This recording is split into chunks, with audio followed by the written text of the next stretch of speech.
Where were you when you were our age? How did you get from there to where you are now? When I was your age, I was in this school as a student here at Quinlan's. Kind of how I got where I am now. I started as a cadet here at Perquimans with EMS. Used that, went into EMS as a career, moved away towards Raleigh, worked a few different agencies, and then ended up working my way back here. Did a couple of degrees along the way, so I came out and got me to where I am now. When you were growing up, did you have any interests built towards your work? Like, did you know you were going to be an EMT?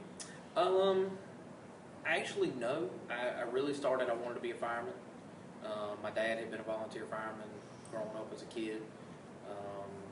And that's really what I wanted to do, but back then we didn't have junior fire department members. So I got on the rescue squad because they had a cadet program.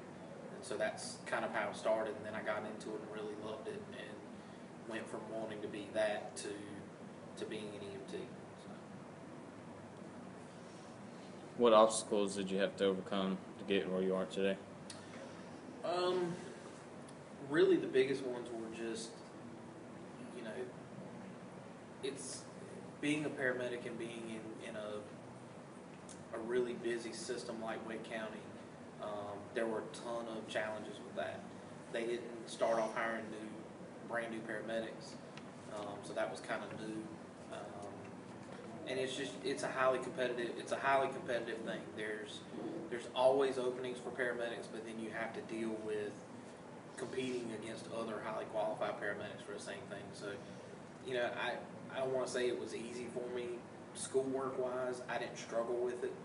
I think my biggest challenges or the biggest obstacles I had were just competing with other people who were equally as good, equally as qualified, and trying to get some of those jobs and be at some of the best places you could be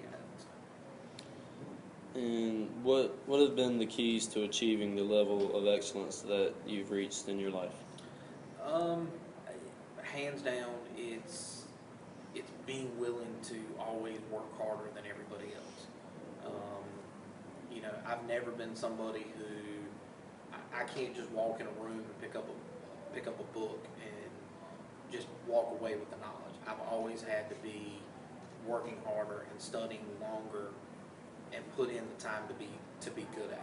And even now, I still do it. I mean, I'm here teaching every day, but I'm still constantly reading.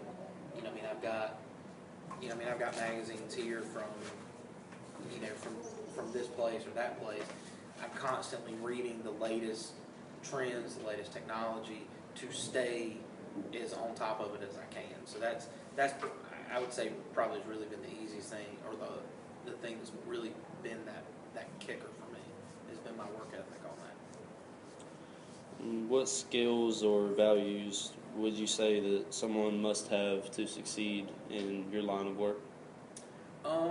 You gotta have some determination. You gotta know that it's what you want to do, and you gotta be willing to work at it. Both of y'all are in my class, and that's something you hear me say a lot. Is I can give you the information, but at the end of the day, you've got to be willing to put the work in to do it. At the same time, I think you have to be honest and trustworthy. You've got to be able to be trusted in the back of the truck. I've got to be able to trust you as an employee. I've got to be able to trust you, and as the person that's going to take care of me and save my life, I got to be able to trust you in that. So I think those are probably the two biggest things is that. If you had one piece of advice to give young people like us getting ready to jump into the real world, what would it be? Don't ever let anybody tell you you can't. I was told that I couldn't work at Wake County EMS. It was, you had to be the best. They didn't hire brand new medics. You had to have experience. There's no way you're going to get a job there, and I got one. You can. It's just a question of if you want it bad enough. You can't sit here and expect it to be spoon-fed to you or just get it handed to you. You've got to put forth that effort. If you don't put forth the effort, nobody else did. You're competing against, you may interview for a job and there's 50 other people. You may get 50 other people that are applying for that job. Well, what sets you apart? They're not going to, those 49 other people or 50 other people that you're applying against, they're not just going to give you the job. So I think you can do whatever you want to do. I think you can absolutely be successful. And you can be successful from this school. You're not, I hear people all the time talk about, I'm from Pacoimans, what can I do? You can do a lot. I mean, I know people that I went to school with they're doctors, they're dentists, they're nurses, there's lawyers, there's, whatever you want to do, you can absolutely do it. The biggest problem I see overall with the kids in the school is wanting it handed to them and wanting it given to them and thinking that we owe you something. You got to be willing to work for it. And if you're willing to work for it, you can absolutely achieve anything and everything you want to do. And there won't be anybody standing in your way. So that's my best advice.